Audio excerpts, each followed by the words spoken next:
DCB മീഡിയയുടെ പുതിയൊരു വീഡിയോയിലേക്ക് എല്ലാവർക്കും സ്വാഗതം. കേരളത്തിൽ ഇപ്പോൾ ഓരോ ദിനം തോറും ചൂട് കൂടിക്കൊണ്ടിരിക്കുകയാണ്. ഈ ചൂടുകാലത്ത് AC വാങ്ങാൻ പോകുന്നവരും AC ഉപയോഗിക്കുന്നവരും ശ്രദ്ധിച്ചിരിക്കേണ്ടതും അറിഞ്ഞിരിക്കേണ്ടതുമായ KSEBയുടെ ഭാഗത്തു നിന്നും വന്നിരിക്കുന്ന അറിയിപ്പുകളാണ് നിങ്ങളുമായി ഷെയർ ചെയ്യുന്നത്. ഇതിൻ്റെ കൂടുതൽ വിവരങ്ങളിലേക്ക് കടക്കുന്നതിന് മുൻപായി ചാനൽ ആദ്യമായി കാണുന്നവർ സബ്സ്ക്രൈബ് ചെയ്യുക. വീഡിയോ ഇഷ്ടമായാൽ ലൈക്ക് ചെയ്ത് സപ്പോർട്ട് തരിക. ഫേസ്ബുക്കിൽ കാണുന്നവർ പേജ് ഫോളോ കൂടി ചെയ്യുക. സാധാരണ കണ്ടുവരുന്ന ഒരു ടൺ എയർ കണ്ടീഷണർ 12 മണിക്കൂർ പ്രവർത്തിച്ചാൽ 6 യൂണിറ്റ് വൈദ്യുതി ചിലവാകുമെന്നാണ് KSEB പറയുന്നത്. AC ഉപയോഗിക്കുമ്പോൾ ഇനി പറയുന്ന 10 കാര്യങ്ങൾ ശ്രദ്ധിച്ചാൽ വൈദ്യുതിയുടെ ഉപയോഗം കുറയ്ക്കുവാൻ സാധിക്കുമെന്നും KSEB പറയുന്നു. കേരളം കണ്ടതിൽ വെച്ച് ഏറ്റവും കൂടുതൽ വൈദ്യുതി ഉപയോഗം നടക്കുന്ന മാസം കൂടിയാണിത്. ഇതിൻ്റെ ബില്ല് വരും മാസങ്ങളിൽ വരാൻ പോകുന്നതേയുള്ളൂ. സ്വാഭാവികമായും ഇതിൽ കൂടുതൽ ഉപയോഗം വരുന്നത് എയർ കണ്ടീഷണറുകൾ തന്നെയാണ്. അതുകൊണ്ട് തന്നെ ഇനി പറയുന്ന കാര്യങ്ങൾ വളരെ ശ്രദ്ധിക്കേണ്ടതും അനിവാര്യവുമാണ്.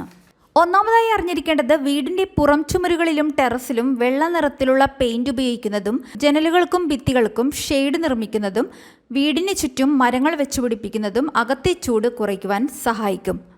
അകത്തെ ചൂട് കൂടുന്നതിനനുസരിച്ച് ACയുടെ പ്രവർത്തനവും കൂടും. അങ്ങനെ കൂടുതലായി വൈദ്യുതി ചെലവാകും. അതിനാൽ ഈ കാര്യങ്ങൾ ചെയ്യുമ്പോൾ വീടിനകത്തെ ചൂട് കുറയുകയും ACയുടെ പ്രവർത്തനം കുറയുകയും ചെയ്യുന്നു. രണ്ടാമതായി ശീതീകരിക്കുവാനുള്ള മുറിയുടെ വലിപ്പം അനുസരിച്ച് അനുയോജ്യമായ ACകൾ തന്നെ തിരഞ്ഞെടുക്കുവാൻ പ്രത്യേകം ശ്രദ്ധിക്കുക. വാങ്ങുന്ന സമയത്ത് BE സ്റ്റാർ ലേബൽ ശ്രദ്ധിക്കുക. ഇത് 5 സ്റ്റാർ ആണെങ്കിൽ ഏറ്റവും ഊർജ്ജം കുറഞ്ഞ ഉപയോഗമായിരിക്കും ഉണ്ടാകുന്നത്. 3 സ്റ്റാറിനേക്കാൾ കുറവ് വൈദ്യുതി മതി 4 സ്റ്റാറിന്, അതിലും കുറവ് വൈദ്യുതി മതി 5 സ്റ്റാറിന്. അതുകൊണ്ട് തന്നെ 3 സ്റ്റാറിനേക്കാൾ വില കൂടുതലാണ് 5 സ്റ്റാറിനെങ്കിലും കുറച്ചു മാസത്തെ വൈദ്യുതി ലാഭം കൊണ്ട് തന്നെ ആ വില കൂടുതൽ മറികടക്കുവാൻ സാധിക്കും. എയർ കണ്ടീഷണറുകൾ പിടിപ്പിച്ച മുറികളിലേക്ക് ജനലുകൾ, വാതിലുകൾ, മറ്റ് ദ്വാരങ്ങൾ എന്നിവയിലൂടെ വായു അകത്തേക്ക് കടക്കുന്നില്ല എന്ന് ഉറപ്പുവരുത്തുക. ഫിലമെന്റ് ബൾബ് പോലെയുള്ള ചൂട് പുറപ്പെടുവിക്കുന്ന ഉപകരണങ്ങൾ മുറിയിൽ നിന്നും ഒഴിവാക്കുക. അടുത്തത് വളരെ പ്രധാനപ്പെട്ട കാര്യമാണ്. അതായത് ACയുടെ ടെമ്പറേച്ചർ സെറ്റിംഗ് 22 ഡിഗ്രി സെൽഷ്യസിൽ നിന്നും ഓരോ ഡിഗ്രി കൂടുമ്പോഴും 5% വരെ വൈദ്യുതിയുടെ ഉപയോഗം കുറയും.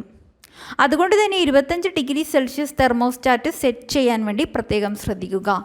എയർ കണ്ടീഷണറിൻ്റെ ഫിൽറ്റർ എല്ലാ മാസവും വൃത്തിയാക്കുവാൻ പ്രത്യേകം ശ്രദ്ധിക്കുക. എയർ കണ്ടീഷണറിൻ്റെ കണ്ടൻസർ യൂണിറ്റ് പരമാവധി വീടിൻ്റെ തെക്ക് പടിഞ്ഞാറ് ഭാഗത്ത് ഘടിപ്പിക്കാതിരിക്കുവാൻ ശ്രദ്ധിക്കുക. കേരളത്തിൽ ഏറ്റവും കൂടുതൽ സൂര്യപ്രകാശം ലഭിക്കുന്നത് തെക്ക് പടിഞ്ഞാറ് ഭാഗത്തു നിന്നാണ്. വൈകുന്നേരത്തെ വെയിലിൻ്റെ ചൂട് ഏറ്റവും അധികം ഉണ്ടാകുന്നത് തെക്ക് പടിഞ്ഞാറ് ഭാഗത്ത് നിന്ന് തന്നെയാണ്. അതുകൊണ്ട് തന്നെ കണ്ടൻസർ യൂണിറ്റ് ഇരിക്കുന്ന ഭാഗം ചൂടായാൽ സ്വാഭാവികമായും ഊർജ്ജ നഷ്ടമുണ്ടാകും. എയർ കണ്ടീഷണറിൻ്റെ കണ്ടൻസറിന് ചുറ്റും ആവശ്യത്തിന് വായുസഞ്ചാരം ഉറപ്പുവരുത്തുക. കുറഞ്ഞ ചൂട് അനുഭവപ്പെടുന്ന കാലാവസ്ഥയിൽ പരമാവധി സീലിംഗ് ഫാൻ, ടേബിൾ ഫാൻ തുടങ്ങിയവ ഉപയോഗിക്കുക. ഈ കാര്യങ്ങളെല്ലാം തന്നെ ശ്രദ്ധിച്ചാൽ വൈദ്യുതി ബില്ല് ഒരു പരിധി വരെ കുറയ്ക്കുവാൻ സാധിക്കും. കേരളത്തിൽ ചൂട് കൂടിയതോടെ AC വാങ്ങുന്നവരുടെയും ഉപയോഗിക്കുന്നവരുടെയും എണ്ണം കൂടിക്കൊണ്ടിരിക്കുകയാണ്. അതോടൊപ്പം വൈദ്യുതി ഉപയോഗവും കൂടിക്കൊണ്ടിരിക്കുകയാണ്. അതിനാൽ തന്നെ ഇക്കാര്യങ്ങൾ ശ്രദ്ധിച്ചാൽ വൈദ്യുതി ഉപയോഗം കുറയ്ക്കുവാനും അതിലൂടെ വൈദ്യുതി ബില്ലിൽ കുറവ് വരുത്തുവാനും സാധിക്കും. അതിനാൽ ഈ കാര്യങ്ങളെല്ലാം മനസ്സിലാക്കി എല്ലാവരും ഇത് വീടുകളിൽ ചെയ്യുവാൻ പ്രത്യേകം ശ്രദ്ധിക്കുക. ഈ ഇൻഫർമേഷൻ മറ്റുള്ളവർക്ക് കൂടി ഷെയർ ചെയ്ത് നൽകുക.